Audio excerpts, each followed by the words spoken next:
ಶ್ರೀ ಗಣಪತಿ ಶಾರದಾ ಗುರುಭ್ಯೋ ನಮಃ.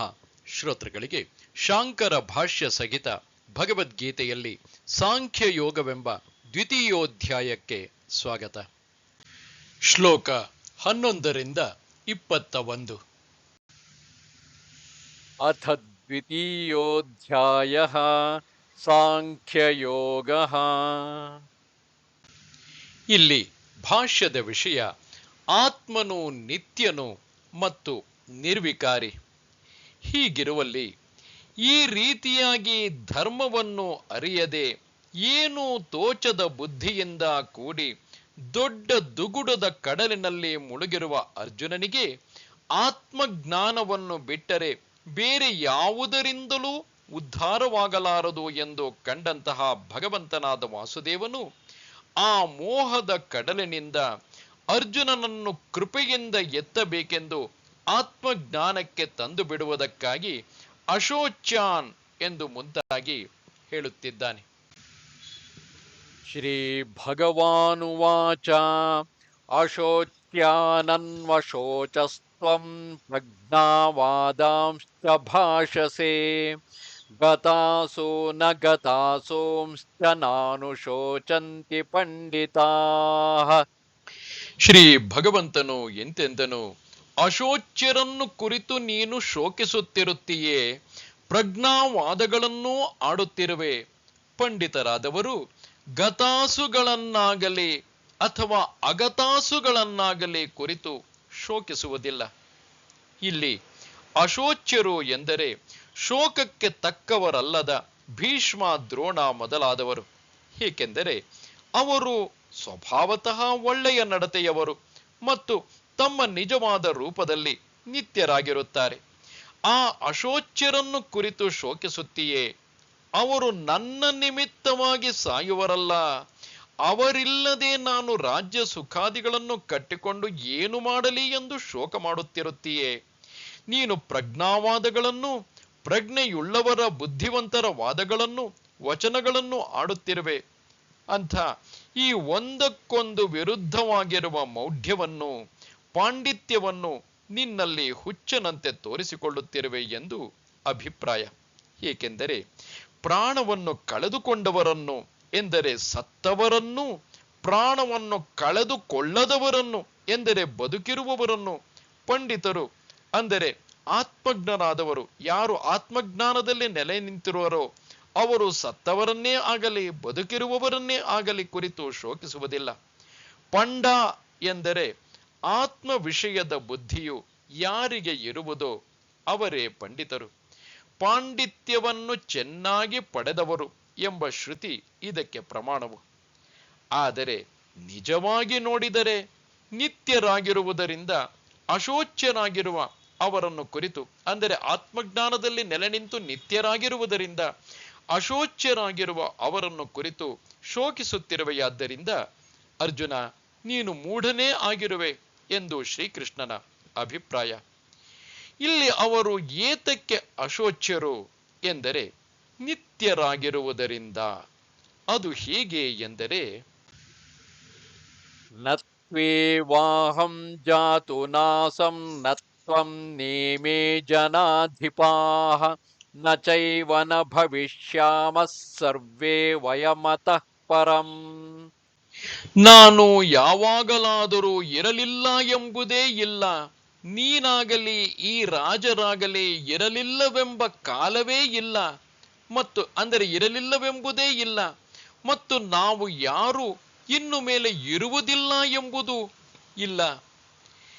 ನಾನು ಯಾವಾಗಲಾದರೂ ಯಾವುದಾದರೊಂದು ಕಾಲದಲ್ಲಿ ಇರಲಿಲ್ಲ ಎಂಬುದೇ ಇಲ್ಲ. ಮತ್ತೇನೆಂದರೆ ಇದ್ದೇ ಇದ್ದೆನು. ಹಿಂದೆ ಅನೇಕ ದೇಹಗಳು ಹುಟ್ಟಿ ಸತ್ತರೂ, ಗಡಿಗೆ ಮುಂತಾದವುಗಳಲ್ಲಿ ಹುಟ್ಟಿ ನಾಶವಾದರೂ ಕೂಡ, ಅಂದರೆ ಆ ಗಡಿಗೆ ಮುಂತಾದವುಗಳು ಹುಟ್ಟಿ ನಾಶವಾದರೂ ಕೂಡ ನಿತ್ಯವಾಗಿರುವ ಆ ಗಡಿಗೆಯೊಳಗಿನ ಹಾಗೂ ಹೊರಗಿನ ಆಕಾಶದಂತೆ ನಿತ್ಯವಾಗಿಯೇ ನಾನು ಇದ್ದುಕೊಂಡಿದ್ದೇನೆ ಎಂದು ಅಭಿಪ್ರಾಯ. ಹಾಗೂ ನೀನೂ ಇರಲಿಲ್ಲ ಎಂಬುದಿಲ್ಲ. ಮತ್ತೇನೆಂದರೆ ಇದ್ದುಕೊಂಡೇ ಇದ್ದೆ, ಮತ್ತು ಈ ರಾಜರುಗಳು ಇರಲಿಲ್ಲ ಎಂಬುದಿಲ್ಲ, ಇದ್ದೇ ಇದ್ದರು. ಇದರಂತೆ ನಾವು ಯಾರು ಇನ್ನು ಮೇಲೆಯೂ ಎಂದರೆ ಈ ದೇಹವು ನಾಶವಾದ ಮೇಲಿನ ಕಾಲದಲ್ಲಿಯೂ ಇರುವುದಿಲ್ಲ ಎಂಬುದಿಲ್ಲ. ಮತ್ತೇನೆಂದರೆ ಇದ್ದೇ ಇರುವೆವು. 3 ಕಾಲಗಳಲ್ಲಿಯೂ ಆತ್ಮಸ್ವರೂಪದಿಂದ, ಭೂತ ಭವಿಷ್ಯ ವರ್ತಮಾನ ಎಲ್ಲ ಕಾಲಗಳಲ್ಲಿಯೂ ಆತ್ಮಸ್ವರೂಪದಿಂದ ನಿತ್ಯರಾಗಿರುವೆವು ಎಂದು ಅರ್ಥ.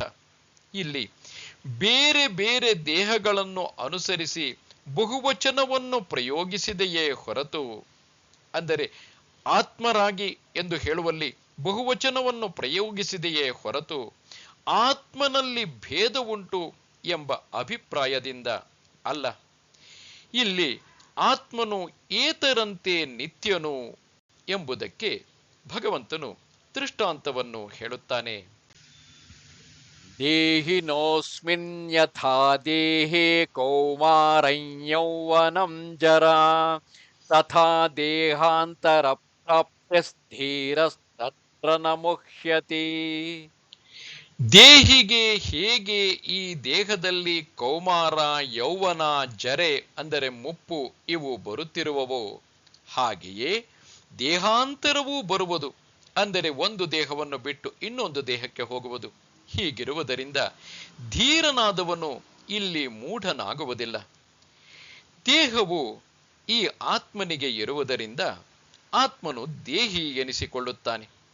ಇಂಥ ದೇಹಿಗೆ, ದೇಹವುಳ್ಳ ಆತ್ಮನಿಗೆ, ದೇಹಿಗೆ ಅಂದರೆ ದೇಹವುಳ್ಳ ಆತ್ಮನಿಗೆ ಈಗಿರುವ ಈ ದೇಹದಲ್ಲಿ ಹೇಗೆ, ಯಾವ ಪ್ರಕಾರದಿಂದ ಕೌಮಾರ ಎಂದರೆ ಕುಮಾರನಾಗುವಿಕೆ, ಬಾಲ್ಯಾವಸ್ಥೆ ಎಂದರೆ ಯೌವನವು ಎಂದರೆ ಹರೆಯದವನ ಸ್ಥಿತಿಯು, ನಡುವಣ ಅವಸ್ಥೆ, ಜರೆ ಎಂದರೆ ವಯಸ್ಸು ಕಳೆಯುವುದು, ಮುಪ್ಪಿನ ಅವಸ್ಥೆ ಎಂಬಿ ಒಂದಕ್ಕೊಂದು ವಿಲಕ್ಷಣವಾದ ಈ 3 ಅವಸ್ಥೆಗಳು ಹೇಗೆ ಯಾವ ಪ್ರಕಾರದಿಂದ ಬರುತ್ತಿರುವವೋ, ಇವುಗಳಲ್ಲಿ ಮೊದಲನೆಯ ಅವಸ್ಥೆಯು ನಾಶವಾದರೆ, ಅಂದರೆ ಕೌಮಾರಾವಸ್ಥೆಯು ನಾಶವಾಗಿ ಯೌವನಾವಸ್ಥೆಯು ಬಂದಾಗ, ಯೌವನಾವಸ್ಥೆಯು ನಾಶವಾಗಿ ಮುಪ್ಪಿನ ಅವಸ್ಥೆಯು ಬಂದಾಗ ಹೇಗೆ ಆತ್ಮನಿಗೆ ನಾಶವಿಲ್ಲವೋ, ಎರಡನೆಯ ಅವಸ್ಥೆಯು ಹುಟ್ಟಿದರೆ ಆತ್ಮನಿಗೆ ಹೇಗೆ ಹುಟ್ಟುವುದು ಎಂಬುದೂ ಇಲ್ಲವೋ, ಮತ್ತೇನೆಂದರೆ ಯಾವ ವಿಕಾರವೂ ಇಲ್ಲದೆ ಇರುವ ಆತ್ಮನಿಗೆ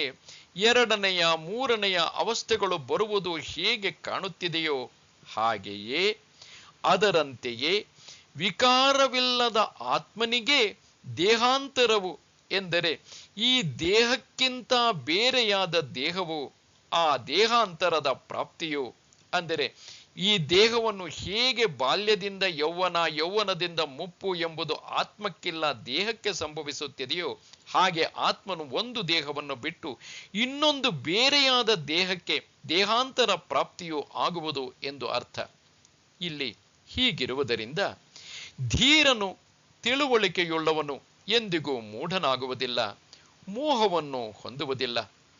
ಆತ್ಮನು ನಿತ್ಯನೆಂದು ತಿಳಿದುಕೊಂಡಾತನಿಗೆ ಆತ್ಮನು ನಾಶವಾದನು ಎಂಬ ನಿಮಿತ್ತದಿಂದ ಮೋಹ ಉಂಟಾಗಲಾರದಾದರೂ ಶೀತ, ಉಷ್ಣ, ಸುಖ, ದುಃಖ ಇವುಗಳು ಬರುವ ನಿಮಿತ್ತದಿಂದ ಮೋಹವು, ಸುಖವು ಹೋಗುವುದರಿಂದಲೂ ದುಃಖವು ಬರುವ ನಿಮಿತ್ತದಿಂದಲೂ ಶೋಕವು ಆಗುವುದು ಲೋಕದಲ್ಲಿ ಕಂಡಿದೆಯಲ್ಲ ಎಂದು ಅರ್ಜುನನು ಹೇಳಿಯಾನು ಎಂದು ಶಂಕಿಸಿ ಭಗವಂತನು ಮುಂದುವರೆದು ಹೀಗೆ ಹೇಳುತ್ತಾನೆ. ಮಾತ್ರ ಸ್ಪರ್ಶಾಸ್ತು ಕೌಂತೇಯ ಶೀತೋಷ್ಣ ಸುಖ ದುಃಖದಾಃ ಆಗಮಾಪಾಯಿನೋ ನಿತ್ಯಾಸ್ತಾಂ ಸ್ಥಿತಿಕ್ತಸ್ವ ಭಾರತ. ಎಲೆ ಕೌಂತೆಯನೇ, ಮಾತ್ರ ಸ್ಪರ್ಶಗಳು ಶೀತೋಷ್ಣಗಳನ್ನು, ಸುಖ ದುಃಖಗಳನ್ನು ಕೊಡುತ್ತಿರುವವು. ಅವು ಆಗಮಾಪಾಯಿಗಳು, ಅನಿತ್ಯಗಳು. ಎಲೆ ಭರತ ವಂಶೋತ್ಪನ್ನನೇ, ಅವುಗಳನ್ನು ಸಹಿಸಿಕೋ. ಇಲ್ಲಿ ಮಾತ್ರೆಗಳು ಎಂದರೆ ಇವುಗಳಿಂದ ಶಬ್ದಾದಿಗಳು ಅಳೆಯಲ್ಪಡುತ್ತವೆ. ಆದ್ದರಿಂದ ಮಾತ್ರೆಗಳು ಎನಿಸಿರುವ ಶ್ರೋತ್ರವೇ ಮುಂತಾದ ಇಂದ್ರಿಯಗಳು. ಮಾತ್ರೆಗಳ ಸ್ಪರ್ಶಗಳು ಎಂದರೆ ಶಬ್ದವೇ ಮುಂತಾದವುಗಳೊಡನೆ ಅವಕ್ಕೆ ಆಗುವಂತಹ ಇಂದ್ರಿಯಗಳಿಗೆ ಆಗುವ ಸಂಬಂಧಗಳು. ಇವು ಶೀತೋಷ್ಣ ಸುಖ ದುಃಖದಗಳಾಗಿರುವವು. ಶೀತವನ್ನು, ಉಷ್ಣವನ್ನು, ಸುಖವನ್ನು, ದುಃಖವನ್ನು ಕೊಡುತ್ತವೆಯಾದ್ದರಿಂದ, ಅಂದರೆ ಶೀತೋಷ್ಣ ಸುಖ ದುಃಖಗಳು ಅಥವಾ ಸ್ಪೃಶ್ಯಂತೆ ಮುಟ್ಟಲ್ಪಡುತ್ತವೆಯಾದ್ದರಿಂದ ಶಬ್ದವೇ ಮುಂತಾದ ವಿಷಯಗಳು ಸ್ಪರ್ಶಗಳು ಎನಿಸಿರುತ್ತವೆ. ಮಾತ್ರೆಗಳು, ಸ್ಪರ್ಶಗಳು ಶೀತೋಷ್ಣ ಸುಖ ದುಃಖಗಳನ್ನು ಕೊಡುತ್ತಿರುವವು. ಶೀತವು ಕೆಲವು ವೇಳೆ ಸುಖವೂ ಕೆಲವು ವೇಳೆ ದುಃಖವೂ ಆಗಿರುವುದು. ಉಷ್ಣವೂ ಹಾಗೆಯೇ, ಅದು ಗೊತ್ತಾದ ಒಂದು ರೂಪದಲ್ಲಿ ಇರುವುದಿಲ್ಲ. ಆದರೆ ಸುಖ ದುಃಖಗಳು ಗೊತ್ತಾದ ತಮ್ಮ ರೂಪವನ್ನು ಎಂದಿಗೂ ಮಾರ್ಪಡಿಸಿಕೊಳ್ಳುವುದಿಲ್ಲ. ಆದ್ದರಿಂದ ಅವೆರಡಕ್ಕಿಂತ ಬೇರೆಯಾಗಿ ಶೀತೋಷ್ಣಗಳನ್ನು ಹೇಳಿರುತ್ತದೆ. ಹೀಗೆ ಆ ಮಾತ್ರ ಸ್ಪರ್ಶಾದಿಗಳು ಆಗಮಾಪಾಯಿಗಳಾಗಿರುವುದರಿಂದ, ಅಂದರೆ ಬಂದು ಹೋಗುವ ಸ್ವಭಾವವುಳ್ಳವುಗಳಾದುದರಿಂದ ಅನಿತ್ಯವಾಗಿರುತ್ತವೆ. ಆದ್ದರಿಂದ ಆ ಶೀತೋಷ್ಣಾದಿಗಳನ್ನು ಸಹಿಸಿಕೋ, ತಡೆದುಕೋ, ಅವುಗಳಲ್ಲಿ ಹಿಗ್ಗನ್ನಾಗಲಿ ಕುಗ್ಗನ್ನಾಗಲಿ ಹೊಂದಬೇಡ ಎಂದು ಅರ್ಥ. ಈ ಶೀತೋಷ್ಣಗಳಂತೆಯೇ ದೇಹಕ್ಕೆ ಬರುವಂತಹ ಬಾಲ್ಯ, ಯೌವನ, ಮುಪ್ಪು ಹಾಗೂ ಆತ್ಮವು ನೋಡುವಂತಹ ದೇಹಾಂತರ ಇವೆಲ್ಲವೂ ಆಗಮಾಪಾಯಿಗಳು, ಬಂದು ಹೋಗುವಂತಹವು. ಈ ಶೀತೋಷ್ಣಗಳೇ ಮುಂತಾದವನ್ನು ತಡೆದುಕೊಂಡವನಿಗೆ ಏನಾಗುವುದು ಎಂದರೆ ಕೇಳು. ಯಂಹಿ ನವ್ಯಥಯಂತ್ಯೇತೆ ಪುರುಷಂ ಪುರುಷರ್ಷಭ ಸಮದುಃಖ ಸುಖಂ ಧೀರಂ ಸೋಮ್ರತತ್ವಾಯ ಕಲ್ಪತೆ. ಎಲೆ ಪುರುಷ ಶ್ರೇಷ್ಠನೇ, ಸಮ ದುಃಖ ಸುಖನಾಗಿರುವ ಧೀರನಾದ ಯಾವ ಪುರುಷನನ್ನು ಇವು ವ್ಯಥೆಗೊಳಿಸುವುದಿಲ್ಲವೋ ಅಂತಹವನು ಅಮೃತತ್ವಕ್ಕೆ ತಕ್ಕವನಾಗುವನು. ಅಂದರೆ ಶೀತೋಷ್ಣಗಳನ್ನು ಸುಖ ದುಃಖಗಳಲ್ಲೆಲ್ಲ ಸಮನಾಗಿರುವಂತಹ ಧೀರನಾದ ಯಾವ ಪುರುಷನನ್ನು ಈ ಶೀತೋಷ್ಣ ಸುಖ ದುಃಖಗಳು ವ್ಯಥೆಗೊಳಿಸುವುದಿಲ್ಲವೋ ಆತನು ಅಮೃತತ್ವಕ್ಕೆ ತಕ್ಕವನಾಗುವನು. ಸಮ ಸುಖ ದುಃಖ ಸುಖನು ಎಂದರೆ ದುಃಖ ಸುಖಗಳು ಸಮವಾಗಿ ಇರುವವನು. ಸುಖ ದುಃಖಗಳು ಬಂದೊದಗಿದರೆ ಹಿಗ್ಗು ಕುಗ್ಗುಗಳಾಗದವನು. ಧೀರನು ಎಂದರೆ ಬುದ್ಧಿವಂತನು. ಹೀಗಿರುವ ಯಾವ ಪುರುಷನನ್ನು ಇವು ಎಂದರೆ ಮೇಲೆ ಹೇಳಿರುವ ಶೀತೋಷ್ಣಾದಿಗಳು ಆತ್ಮನು ನಿತ್ಯನೆಂಬುದನ್ನು ಮನಗಂಡಿರುವುದರಿಂದ ವ್ಯಥೆಗೊಳಿಸುವುದಿಲ್ಲವೋ, ಎಂದರೆ ಅಲುಗಾಡಿಸದೇ ಇರುವವೋ. ನಿತ್ಯನಾದ ಆತ್ಮಸ್ವರೂಪದ ದರ್ಶನದಲ್ಲಿ ನಿಷ್ಠನಾಗಿ ದ್ವಂದ್ವಗಳನ್ನು ಸಹಿಸಿಕೊಂಡಿರುವ ಆತನು ಅಮೃತತ್ವಕ್ಕೆ, ಅಂದರೆ ಅಮೃತನಾಗುವುದಕ್ಕೆ, ಎಂದರೆ ಮೋಕ್ಷಕ್ಕೆ ಎಂದರ್ಥ, ತಕ್ಕವನಾಗುವನು. ಅಂದರೆ ಆ ಅಮೃತತ್ವವನ್ನು, ಮರಣವೇ ಇಲ್ಲದಿರುವಂತಹ ಆ ಮೋಕ್ಷವನ್ನು ಪಡೆಯಲು ಶಕ್ತನಾಗುವನು. ಈ ಕಾರಣದಿಂದಲೂ, ಮುಂದೆ ಹೇಳುವಂತಹ ಕಾರಣದಿಂದಲೂ ಶೋಕ ಮೋಹಗಳನ್ನು ಮಾಡಿಕೊಳ್ಳದೆ ಶೀತೋಷ್ಣಗಳೇ ಮುಂತಾದವನ್ನು ಸೈರಿಸುವುದು ಯುಕ್ತವಾಗಿರುತ್ತದೆ. ಏಕೆಂದರೆ ನಾಸತೋ ವಿದ್ಯತೆ ಭಾವಃ ನಾ ಭಾವೋ ವಿದ್ಯತೆ ಸತಃ ಉಭಯೋರಪಿ ದೃಷ್ಟೋಂತಸ್ತ್ವನಯೋಸ್ತತ್ವದರ್ಶಿಭಿಃ. ಅಸತ್ತಿಗೆ ಇರುವಿಕೆಯಿಲ್ಲ, ಸತ್ತಿಗೆ ಇಲ್ಲದಿರುವಿಕೆಯಿಲ್ಲ. ಇವೆರಡರ ನೆಲೆಯು ತತ್ವದರ್ಶಿಗಳಿಗೆ ಕಂಡು ಬಂದಿರುತ್ತದೆ. ಇಲ್ಲಿ ಅಸತ್ತಿಗೆ ಎಂದರೆ ಯಾವುದು ನಿಜವಾಗಿ ಇಲ್ಲದಿರುವುದೋ, ಕಾರಣವುಳ್ಳ ಶೀತೋಷ್ಣಾದಿಗಳಿಗೆ ಭಾವವು ಎಂದರೆ ಅಸ್ತಿತ್ವವು ಇರುವುದಿಲ್ಲ. ಕಾರಣವುಳ್ಳ ಶೀತೋಷ್ಣಾದಿಗಳನ್ನು ಪ್ರಮಾಣಗಳಿಂದ ಚೆನ್ನಾಗಿ ಪರೀಕ್ಷೆ ಮಾಡಿದರೆ ಅವು ನಿಜವಾಗಿಯೂ ಇರುವವು ಎಂದು ಆಗುವುದಿಲ್ಲ ಅಲ್ಲವೇ? ಏಕೆಂದರೆ ಅವು ಕಾರ್ಯವಾಗಿರುತ್ತವೆ. ಅಂದರೆ ಯಾವುದೋ ಒಂದು ಕಾರಣದಿಂದಾಗಿ ಆ ಶೀತೋಷ್ಣ ಸುಖ ದುಃಖಗಳು ಉಂಟಾಗುವಂತಹ ಕಾರ್ಯವಾಗಿರುತ್ತವೆ. ಯಾವುದು ಕಾರ್ಯವೋ ಅದು ಬೇರ್ಪಡುವ ಸ್ವಭಾವದ್ದಾಗಿರುತ್ತದೆ. ಅದೇನು ನಮಗೆ ಅಂಟಿಕೊಂಡಿರುವಂತಹುದಲ್ಲ. ಹೇಗೆ ಗಡಿಗೆಯೇ ಮುಂತಾದ ಆಕಾರವನ್ನು ಕಣ್ಣಿನಿಂದ ಪರೀಕ್ಷೆ ಮಾಡಿದರೆ ಅದು ಮಣ್ಣಿಗಿಂತ ಬೇರೆಯಾಗಿ ಕಾಣಬರದೇ ಇರುವುದರಿಂದ ಅಸತ್ತಾಗಿರುವುದೋ, ಅದರಂತೆ ಕಾರ್ಯವೆಲ್ಲ ತನ್ನ ಕಾರಣಕ್ಕಿಂತ ಬೇರೆಯಾಗಿ ಕಾಣಬರದೇ ಇರುವುದರಿಂದ ಹೇಗೆ ಮಡಕೆಯು ಮಣ್ಣಿಗಿಂತ ಬೇರೆಯಾಗಿ ಇರುವುದಿಲ್ಲವೋ ಆ ಕಾರಣದಿಂದಾಗಿ ಅದು ಅಸತ್ತೇ ಆಗಿರುತ್ತದೆ. ಹುಟ್ಟುವುದಕ್ಕೆ ಮೊದಲು ನಾಶವಾದ ಮೇಲೆಯೂ ಕಾಣಬರದೇ ಇರುವುದರಿಂದಲೂ ಅದು ಅಸತ್ತಾಗಿರುತ್ತದೆ. ಮಣ್ಣು ಮುಂತಾದ ಕಾರಣವೂ ಕೂಡ ತನ್ನ ಕಾರಣಕ್ಕಿಂತ, ಏಕೆಂದರೆ ಮಣ್ಣು ಕೂಡ ತಾನು ಉಂಟಾಗುವುದಕ್ಕೆ ಮತ್ತೊಂದು ಕಾರಣವಿದೆ, ತನ್ನ ಕಾರಣಕ್ಕಿಂತ ಬೇರೆಯಾಗಿ ಕಾಣಬರದೇ ಇರುವುದರಿಂದ ಅದು ಅಸತ್ತಾಗಿರುತ್ತದೆ.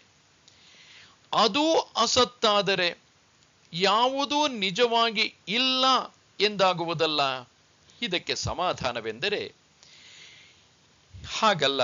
ಏಕೆಂದರೆ ಇದೇ ಎಂಬ ಬುದ್ಧಿ, ಇಲ್ಲವೆಂಬ ಬುದ್ಧಿ ಎಂದು ಎಲ್ಲ ಕಡೆಯಲ್ಲಿಯೂ ಎರಡು ಬುದ್ಧಿಗಳು ಕಂಡುಬರುತ್ತವೆ. ಯಾವುದರ ವಿಷಯವಾದ ಬುದ್ಧಿಯು ಬೇರ್ಪಡುವುದಿಲ್ಲವೋ ಅದು ಸತ್ತು, ಅಂದರೆ ನಿಜವಾಗಿರತಕ್ಕದ್ದು. ಯಾವುದರ ವಿಷಯವಾದ ಬುದ್ಧಿಯು ಬೇರ್ಪಡುವುದೋ ಅದು ನಿಜವಾಗಿ ಇರತಕ್ಕದ್ದಲ್ಲ, ಅಂದರೆ ಅದು ಅಸತ್ತು. ಹೀಗೆ ಸತ್ತು ಅಸತ್ತು ಎಂಬುದರ ವಿಂಗಡವು ಆಯಾ ಬುದ್ಧಿಗೆ ಅಧೀನವಾಗಿರುವುದಷ್ಟೇ. ಅನುಭವದಲ್ಲಿ ಎಲ್ಲ ವಸ್ತುಗಳ ವಿಷಯದಲ್ಲಿಯೂ ಕನ್ನೈದಿಲೆ ಎಂಬಂತೆ ಸಮಾನಾಧಿಕರಣವಾಗಿ ಎರಡೆರಡು ಬುದ್ಧಿಗಳು ಎಲ್ಲರಿಗೂ ತೋರಿಬರುತ್ತಿರುವವು. ಹೇಗೆಂದರೆ, ಇರುವ ಗಡಿಗೆ, ಇರುವ ಬಟ್ಟೆ, ಇರುವ ಆನೆ ಎಂಬ ಪರಿಯಲ್ಲಿ ಎಲ್ಲೆಲ್ಲಿಯೂ ತೋರಿಬರುತ್ತಿರುವವು. ಈ ಎರಡು ಬುದ್ಧಿಗಳೊಳಗೆ ಗಡಿಗೆಯೇ ಮುಂತಾದದ್ದರ ಬುದ್ಧಿಯು ಬೇರ್ಪಡುತ್ತಿರುವುದು. ಇದನ್ನು ಮೇಲೆ ತೋರಿಸಿಕೊಟ್ಟಿರುತ್ತದೆ. ಆದರೆ ಇರುವ ಬುದ್ಧಿಯು ಬೇರ್ಪಡುವುದಿಲ್ಲ.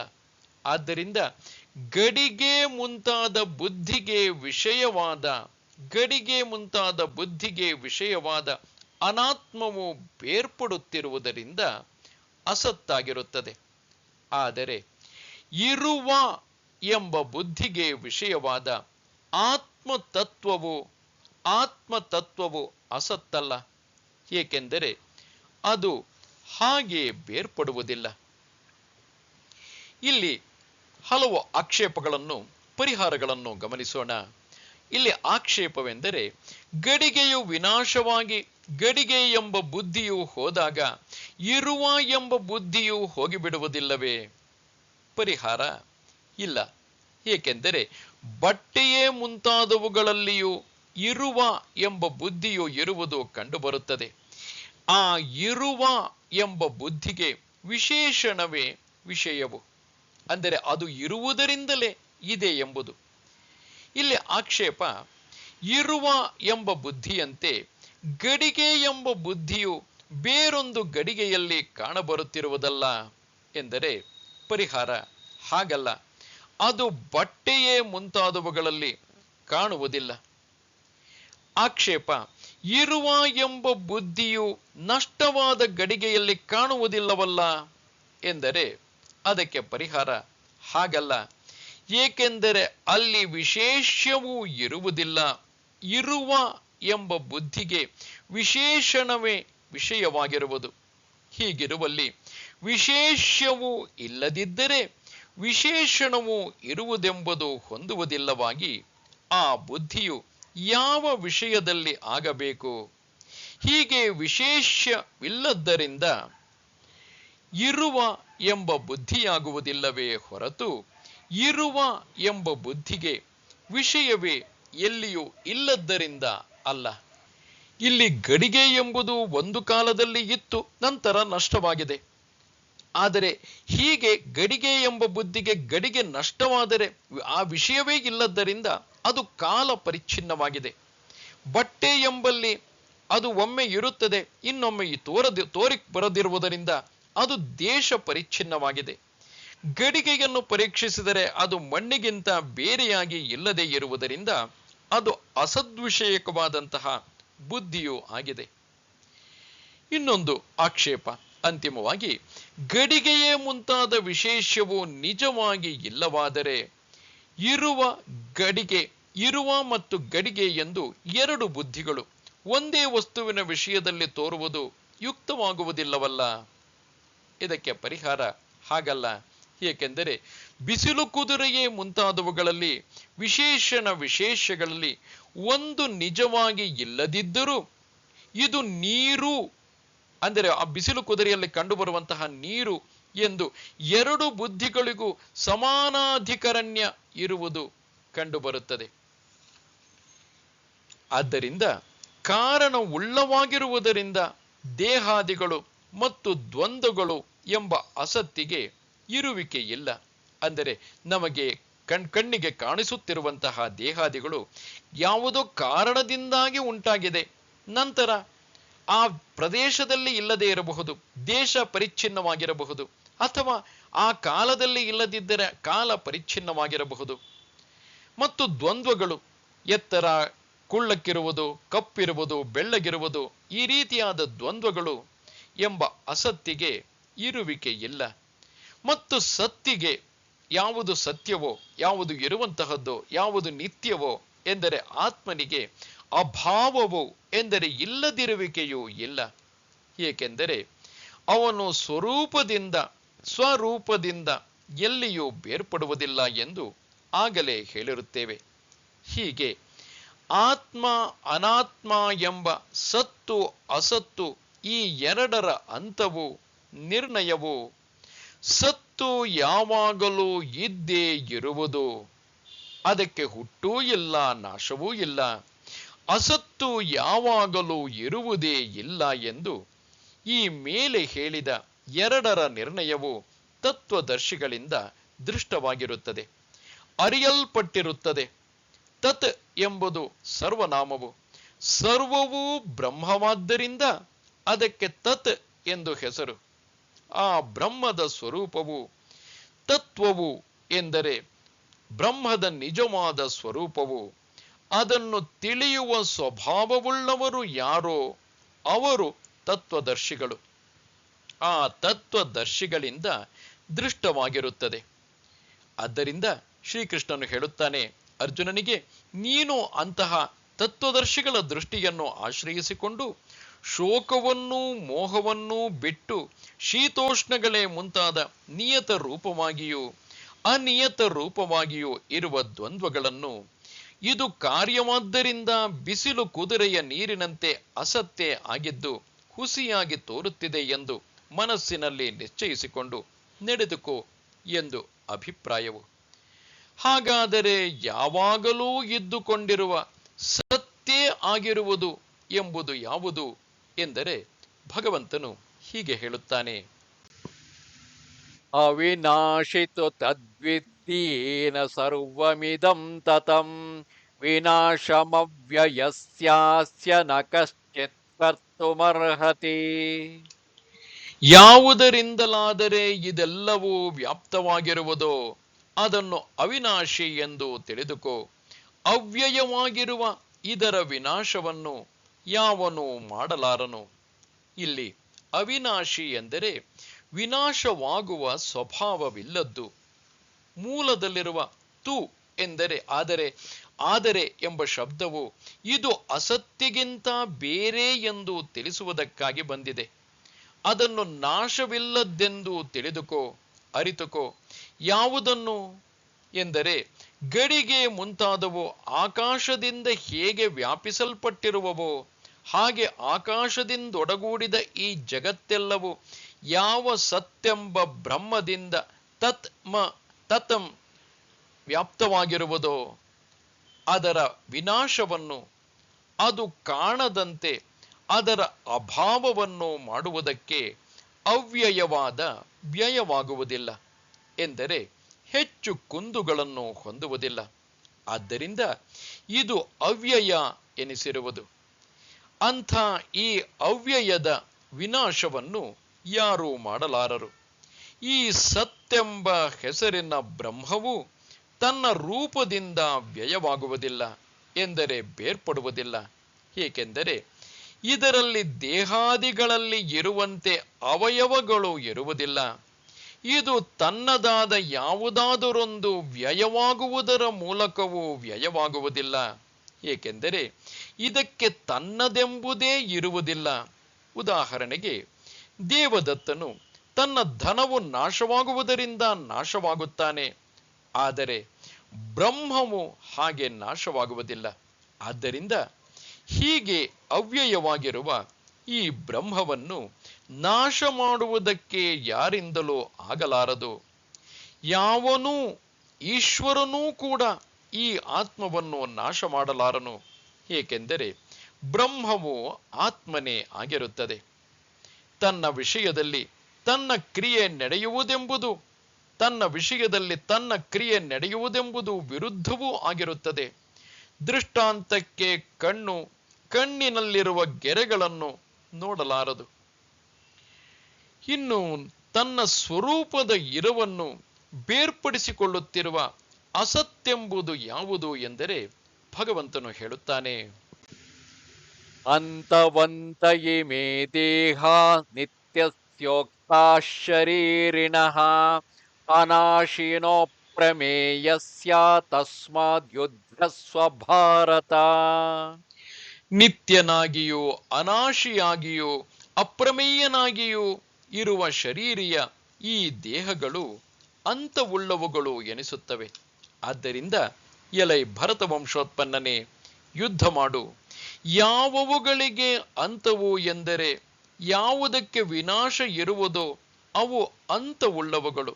ಹೇಗೆಂದರೆ ಬಿಸಿಲು ಕುದುರೆಯ ನೀರೇ ಮುಂತಾದರಲ್ಲಿ ಇದೇ ಎಂಬ ಬುದ್ಧಿಯು ತೋರಿಕೊಂಡು ಬಂದಿದ್ದರಿಂದ ಪ್ರಮಾಣದಿಂದ ಪರೀಕ್ಷಿಸಲು ಆ ಪರೀಕ್ಷೆಯ ಕೊನೆಯಲ್ಲಿ ಆ ಬುದ್ಧಿಯು ಕಡಿದು ಹೋಗುತ್ತದೆ. ಇದು ಅದರ ಅಂತವು. ಅದರಂತೆಯೇ ಕನಸು, ಮಾಯೆ ಮುಂತಾದವುಗಳಲ್ಲಿ ತೋರುವ ದೇಹದಂತೆಯೂ ಈ ದೇಹಗಳೂ ಕೂಡ ಅಂತವುಳ್ಳವುಗಳು. ನಿತ್ಯನಾಗಿಯೂ ನಾಶವಿಲ್ಲದವನಾಗಿಯೂ ಅಪ್ರಮೇಯನಾಗಿಯೂ ಇರುವ ಶರೀರಿಯ ಅಂದರೆ ಶರೀರವುಳ್ಳ ಆತ್ಮನ ಈ ದೇಹಗಳು ವಿವೇಕಿಗಳಿಂದ ಅಂತವುಳ್ಳವುಗಳೂ ಎನಿಸಿಕೊಂಡಿರುತ್ತವೆ ಎಂದು ಅರ್ಥ. ನಿತ್ಯನಾಗಿಯೂ ನಾಶವಿಲ್ಲದವನಾಗಿಯೂ ಎಂದು ಹೇಳಿದ್ದರಲ್ಲಿ ಪುನರುಕ್ತಿ ಎಂಬ ದೋಷವೇನೂ ಇಲ್ಲ. ಏಕೆಂದರೆ ನಿತ್ಯತ್ವವು ನಾಶವು ಲೋಕದಲ್ಲಿ ಎರಡು ಬಗೆಯಾಗಿರುತ್ತದೆ. ಹೇಗೆಂದರೆ ದೇಹವು ಬೂದಿಯಾಗಿ ಕಾಣದೆ ಹೋದರೆ ನಾಶವಾಯಿತು ಎನ್ನುತ್ತಾರೆ. ಅದು ಇದ್ದುಕೊಂಡು ರೋಗಾದಿಗಳುಳ್ಳದ್ದಾಗಿ ಬೇರೆ ಮಾರ್ಪಾಡನ್ನು ಹೊಂದಿದರೂ ನಾಶವಾಯಿತು ಎನ್ನುತ್ತಾರೆ. ಹೀಗಿರುವುದರಿಂದ ನಾಶವಿಲ್ಲದವನಾಗಿಯೂ ನಿತ್ಯನಾಗಿಯೂ ಎಂದರೆ ಈ ಎರಡೂ ಬಗೆಯ ನಾಶದ ಸಂಬಂಧವೂ ಇಲ್ಲದವನಾದ ಎಂದು ಅರ್ಥ. ಹೀಗೆ ಹೇಳದೇ ಇದ್ದರೆ ಆತ್ಮನು ಪೃಥ್ವಿ ಮುಂತಾದವುಗಳಂತೆ ನಿತ್ಯನೆಂದು ಅರ್ಥವಾಗಬಹುದಾಗಿತ್ತು. ಹಾಗೆ ಆಗದೇ ಇರಲೆಂದು ನಿತ್ಯನಾಗಿಯೂ ನಾಶವಿಲ್ಲದವನಾಗಿಯೂ ಎಂದು ಹೇಳಿರುತ್ತದೆ. ಅಪ್ರಮೇಯನಾದ ಎಂದರೆ ಪ್ರಮೇಯನಲ್ಲದ, ಪ್ರತ್ಯಕ್ಷವೇ ಮುಂತಾದ ಪ್ರಮಾಣಗಳಿಂದ ಗೊತ್ತುಪಡಿಸುವುದಕ್ಕೆ ಬರದವನಾದ ಎಂದು ಅರ್ಥ. ಇಲ್ಲಿ ಆಕ್ಷೇಪ, ಆತ್ಮನನ್ನು ಆಗಮದಿಂದ ಗೊತ್ತುಪಡಿಸುವುದಕ್ಕೆ ಬರುವುದಿಲ್ಲವೇ? ಮೊದಲು ಪ್ರತ್ಯಕ್ಷಾದಿಗಳಿಂದಲೂ ಗೊತ್ತುಪಡಿಸುವುದಕ್ಕೆ ಬರುವುದಿಲ್ಲವೇ? ಪರಿಹಾರ, ಹಾಗಲ್ಲ. ಏಕೆಂದರೆ ಆತ್ಮನು ಸ್ವತಃ ಸಿದ್ಧನಾಗಿರುತ್ತಾನೆ. ಆತ್ಮನೆಂಬ ಪ್ರಮಾತೃವು ಸಿದ್ಧವಾಗಿದ್ದರೆ ಅಲ್ಲವೇ ಅರಿತುಕೊಳ್ಳಬೇಕು ಎಂಬಾತನಿಗೆ ಪ್ರಮಾಣವನ್ನು ಹುಡುಕುವುದೆಂಬುದು ಸರಿಯಾಗುತ್ತದೆ. ನಾನು ಇಂಥವನು ಎಂದು ಮೊದಲು ತನ್ನನ್ನು ಪ್ರಮಾಣಗಳಿಂದ ಗೊತ್ತು ಮಾಡಿಕೊಂಡು ಆಮೇಲೆ ಪ್ರಮೇಯವನ್ನು ಗೊತ್ತುಪಡಿಸುವುದಕ್ಕೆಂದು ಯಾರೂ ಹೊರಡುವುದಿಲ್ಲ. ಏಕೆಂದರೆ ಆತ್ಮನೆಂಬುವನು ಯಾರಿಗೂ ಅಪ್ರಸಿದ್ಧನಾಗಿ ಇರುವುದಿಲ್ಲ. ಶಾಸ್ತ್ರವಾದರೂ ಅಂತ್ಯ ಪ್ರಮಾಣವು ಅದು ಅವನದಲ್ಲದ ಧರ್ಮಗಳ ಆರೋಪಣೆಯನ್ನು ತೆಗೆದುಹಾಕುವುದರಿಂದ ಮಾತ್ರ ಆತ್ಮನ ವಿಷಯದಲ್ಲಿ ಪ್ರಮಾಣತ್ವವನ್ನು ಪಡೆಯುವುದೇ ಹೊರತು ತಿಳಿಯದ ವಿಷಯವನ್ನು ತಿಳಿಸಿಕೊಡುವುದರಿಂದ ಪ್ರಮಾಣವೆನಿಸುವುದಿಲ್ಲ. ಆದ್ದರಿಂದಲೇ ಶ್ರುತಿಯು ಯಾವುದು ನೇರಾಗಿಯೂ ಅಪರೋಕ್ಷವಾದ ಬ್ರಹ್ಮವಾಗಿರುವುದೋ, ಯಾವುದು ಎಲ್ಲಕ್ಕೂ ಒಳಗಿರುವ ಆತ್ಮನಾಗಿರುವುದೋ ಅದನ್ನು ಹೇಳು ಎಂದು ಹೇಳುತ್ತದೆ. ಹೀಗೆ ಆತ್ಮನು ನಿತ್ಯನೂ ವಿಕಾರಗಳಿಲ್ಲದವನೂ ಆಗಿರುವುದರಿಂದ ಯುದ್ಧ ಮಾಡು, ಯುದ್ಧವನ್ನು ಬಿಡಬೇಡ ಎಂದು ಅರ್ಥ. ಇಲ್ಲಿ ಯುದ್ಧವನ್ನು ಮಾಡಲೇಬೇಕೆಂದು ವಿಧಿಸಿರುವುದಿಲ್ಲ. ಏಕೆಂದರೆ ತಾನೇ ಯುದ್ಧಕ್ಕೆ ಹೊರಟೇ ಅಲ್ಲವೇ ಈ ಅರ್ಜುನನು ಶೋಕ ಮೋಹಗಳು ಅಡ್ಡವಾಗಲಾಗಿ ಸುಮ್ಮನೆ ಕುಳಿತು ಬಿಟ್ಟಿದ್ದಾನೆ. ಆದ್ದರಿಂದ ಅವನು ಮಾಡಬೇಕೆಂದಿರುವ ಯುದ್ಧಕ್ಕೆ ಅಡ್ಡಿಯನ್ನು ಹೋಗಲಾಡಿಸುವುದಷ್ಟನ್ನೇ ಭಗವಂತನು ಮಾಡುತ್ತಿದ್ದಾನೆ. ಆದ್ದರಿಂದ ಯುದ್ಧ ಮಾಡು ಎಂಬುದು ಅನುವಾದವೇ ಹೊರತು ವಿಧಿಯಲ್ಲ. ಗೀತಾಶಾಸ್ತ್ರವು ಶೋಕ ಮೋಹ ಮುಂತಾದ ಸಂಸಾರ ಕಾರಣಗಳನ್ನು ಕಳೆಯುವುದಕ್ಕೆ ಹುಟ್ಟಿರುವುದೇ ಹೊರತು ಕರ್ಮದಲ್ಲಿ ತೊಡಗಿಸುವುದಕ್ಕಲ್ಲ ಎಂಬ ಅಭಿಪ್ರಾಯಕ್ಕೆ ಸಾಕ್ಷಿಯಾಗಿ ಭಗವಂತನು ಈಗ 2 ರುಕ್ಕುಗಳನ್ನು ತಂದು ಹೇಳುತ್ತಾನೆ. ಭೀಷ್ಮನೇ ಮುಂತಾದವರು ಯುದ್ಧದಲ್ಲಿ ನನ್ನಿಂದ ಹತರಾಗುವರು, ನಾನೇ ಅವರನ್ನು ಕೊಲ್ಲುವವನು ಎಂದು ಅರ್ಜುನನು ತಿಳಿದಿರುವನಷ್ಟೇ. ಈ ನಿನ್ನ ಬುದ್ಧಿಯು ತಪ್ಪು ಎಂದು ಕೃಷ್ಣನು ಅರ್ಜುನನಿಗೆ ಹೇಳುತ್ತಿರುವನು. ಏಕೆಂದರೆ ಯಯೇನಂ ವೇತ್ತಿ ಹಂತಾರಂ ಯಶ್ಚೈನಂ ಮನ್ಯತೆ ಹತಂ ಉಭೌ ತೌ ನ ವಿಜಾನೀತಃ ನಾಯಂ ಹಂತಿ ನ ಹನ್ಯತೆ. ಈತನು ಕೊಲ್ಲುವವನು ಎಂದು ಯಾವನು ತಿಳಿಯುತ್ತಾನೋ ಮತ್ತು ಈತನು ಕೊಲ್ಲಲ್ಪಡತಕ್ಕವನೆಂದು ಯಾವನು ತಿಳಿಯುತ್ತಾನೋ ಅವರಿಬ್ಬರೂ ಅರಿಯರು. ಇವನು ಕೊಲ್ಲುವುದೂ ಇಲ್ಲ, ಕೊಲ್ಲಲ್ಪಡುವುದೂ ಇಲ್ಲ. ಈ ಪ್ರಕೃತನಾದ ದೇಹಿಯು ಕೊಲ್ಲುವವನು ಕೊಲ್ಲುವುದು ಎಂಬ ಕ್ರಿಯೆಗೆ ಕರ್ತನು ಎಂದು ಯಾವನು ತಿಳಿಯುತ್ತಾನೋ ಅರಿತುಕೊಳ್ಳುತ್ತಾನೋ ಮತ್ತು ಯಾವ ಇನ್ನೊಬ್ಬನು ಇವನು ಹತನೆಂದು ಎಂದರೆ ದೇಹವನ್ನು ಕೊಂದದ್ದರಿಂದ ನಾನೇ ಕೊಲ್ಲಲ್ಪಡುವೆನು ಎಂದು ಕೊಲ್ಲುವ ಕ್ರಿಯೆಗೆ ಆತ್ಮನು ಕರ್ಮವಾಗಿರುವನೆಂದು ತಿಳಿಯುತ್ತಾನೋ ಅವರಿಬ್ಬರು ಅರಿಯರು. ಆತ್ಮನನ್ನು ವಿಂಗಡಿಸಿ ತಿಳಿದುಕೊಳ್ಳದೆ ಇರುವರು. ದೇಹವನ್ನು ಕೊಂದದ್ದರಿಂದ ನಾನು ಕೊಲ್ಲುವೆನು ಕೊಲ್ಲಲ್ಪಡುವೆನು ಎಂದು ಆತ್ಮನನ್ನು ಅಹಂ ಪ್ರತ್ಯಯಕ್ಕೆ ವಿಷಯನೆಂದು ಯಾರು ತಿಳಿದುಕೊಳ್ಳುವರೋ ಅವರು ಆತ್ಮ ಸ್ವರೂಪವನ್ನು ಅರಿಯದವರು ಎಂದು ಅರ್ಥ. ಏಕೆಂದರೆ ಈ ಆತ್ಮನು ಕೊಲ್ಲುವುದೂ ಇಲ್ಲ, ಕೊಲ್ಲುವುದೆಂಬ ಕ್ರಿಯೆಗೆ ಕರ್ತನೂ ಅಲ್ಲ, ಕೊಲ್ಲಲ್ಪಡುವುದೂ ಇಲ್ಲ ಎಂದರೆ ಆ ಕ್ರಿಯೆಗೆ ಕರ್ಮವೂ ಅಲ್ಲ. ಏಕೆಂದರೆ ಇವನು ಯಾವ ವಿಕಾರಗಳು ಇಲ್ಲದವನಾಗಿರುತ್ತಾನೆ. ಹೀಗೆ ಆತ್ಮನು ಯಾವ ವಿಕಾರಗಳೂ ಇಲ್ಲದವನೆಂಬುದು ಹೇಗೆ ಎಂದರೆ ಅದನ್ನು ತಿಳಿಸುವುದಕ್ಕೆ ಈ 2ನೆಯ ಮಂತ್ರವು ಬಂದಿರುತ್ತದೆ. ನ ಜಾಯತೆ ಮ್ರಿಯತೆ ವಾ ಕದಾಚಿತ್ ನಾಯಂ ಭೂತ್ವಾ ಭವಿತಾ ವಾ ನ ಭೂಯಃ ಅಜೋ ನಿತ್ಯಃ ಶಾಶ್ವತೋಯಂ ಪುರಾಣಃ ನ ಹನ್ಯತೆ ಹನ್ಯಮಾನೇ ಶರೀರೇ. ಈತನು ಎಂದಿಗೂ ಹುಟ್ಟುವುದಿಲ್ಲ, ಸಾಯುವುದೂ ಇಲ್ಲ. ಆತ್ಮನನ್ನು ಕುರಿತು ಹೇಳುತ್ತಿರುವುದು. ಈತನು ಎಂದಿಗೂ ಹುಟ್ಟುವುದಿಲ್ಲ, ಸಾಯುವುದೂ ಇಲ್ಲ. ಅವನು ಮೊದಲು ಗೆದ್ದು ಆಮೇಲೆ ಇಲ್ಲವಾಗುವುದೂ ಇಲ್ಲ. ಇವನು ಅಜನು, ನಿತ್ಯನು, ಶಾಶ್ವತನು, ಪುರಾಣನು. ಶರೀರವು ಹತವಾಗುತ್ತಿದ್ದರೂ ಆತ್ಮನು ಹತನಾಗುವುದಿಲ್ಲ.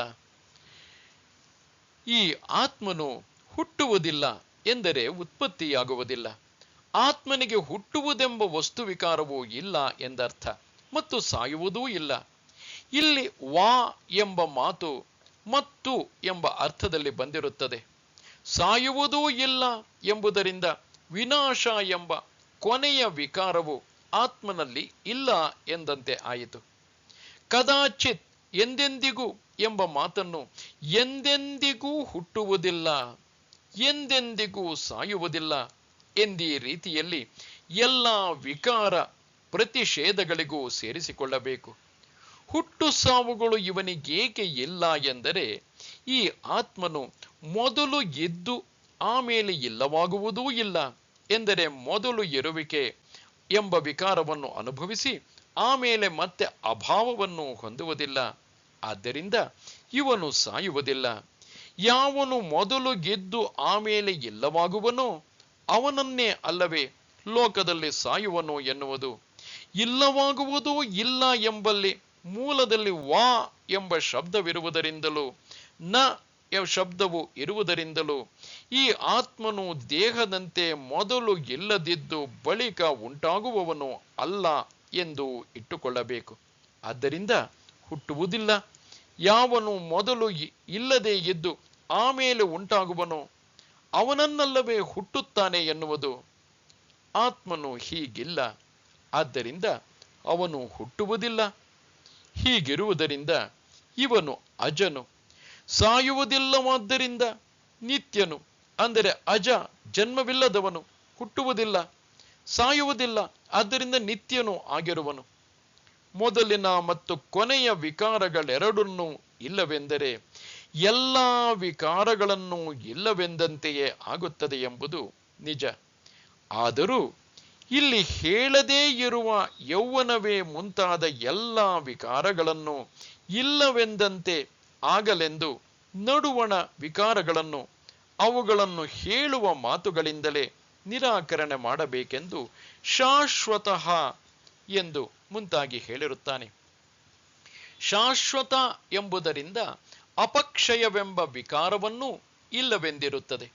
ಶಾಶ್ವತನೆಂದರೆ ಎಂದೆಂದಿಗೂ ಇರುವವನು. ಆತ್ಮನಿಗೆ ಅವಯವಗಳು ಇಲ್ಲದ್ದರಿಂದ ಇವನು ತನ್ನ ರೂಪದಿಂದ ಕ್ಷಯವಾಗುವುದಿಲ್ಲ.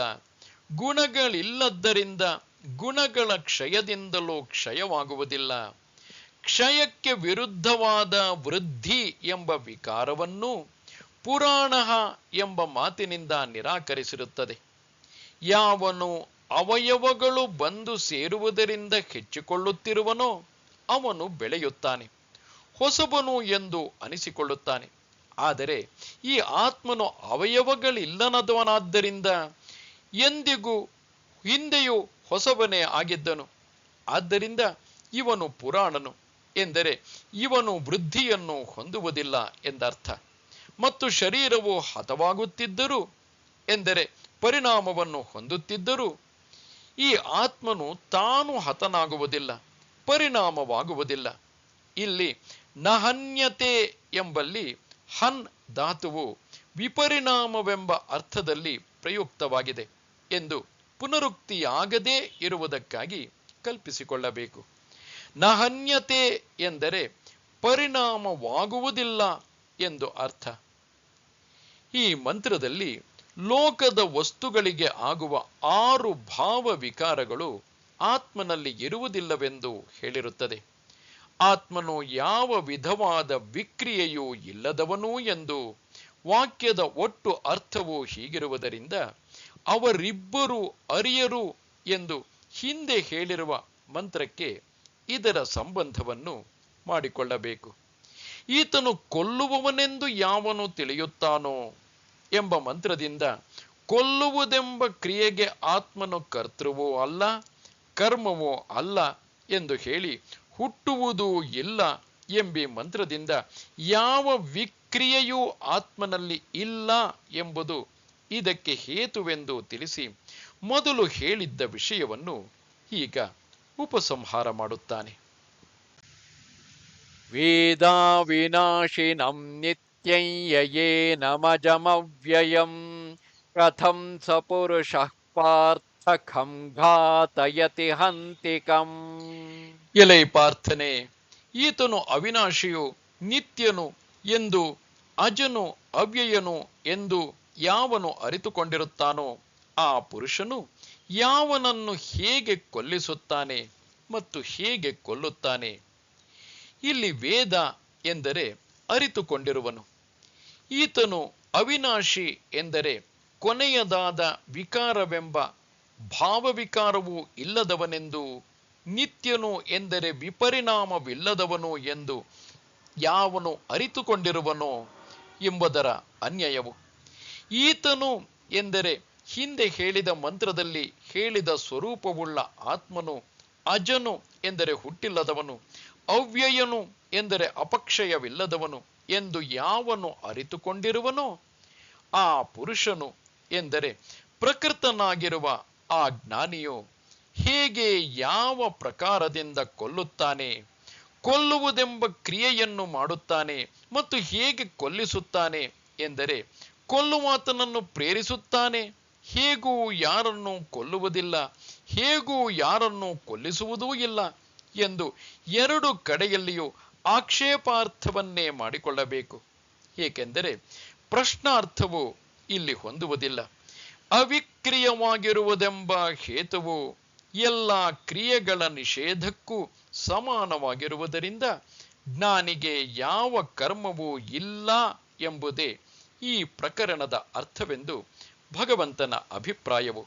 ಹೀಗಿರುವಲ್ಲಿ ಹೇಗೆ ಕೊಂದಾನು ಎಂದು ಕೊಲ್ಲುವ ಕ್ರಿಯೆಯನ್ನು ಮಾತ್ರ ಆಕ್ಷೇಪಿಸಿರುವುದು ಉದಾಹರಣೆಗಾಗಿ ಹೇಳಿದ್ದೆಂದು ತಿಳಿಯಬೇಕು. ನಮಸ್ತೆ ಶಾರದೆ ದೇವಿ ಕಾಶ್ಮೀರ ಪುರವಾಸಿನಿ ತ್ವಾಮಹಂ ಪ್ರಾರ್ಥಯೇ ನಿತ್ಯಂ ವಿದ್ಯಾದಾನಂಚ ದೇಹಿಮೆ. ನಮಸ್ಕಾರ.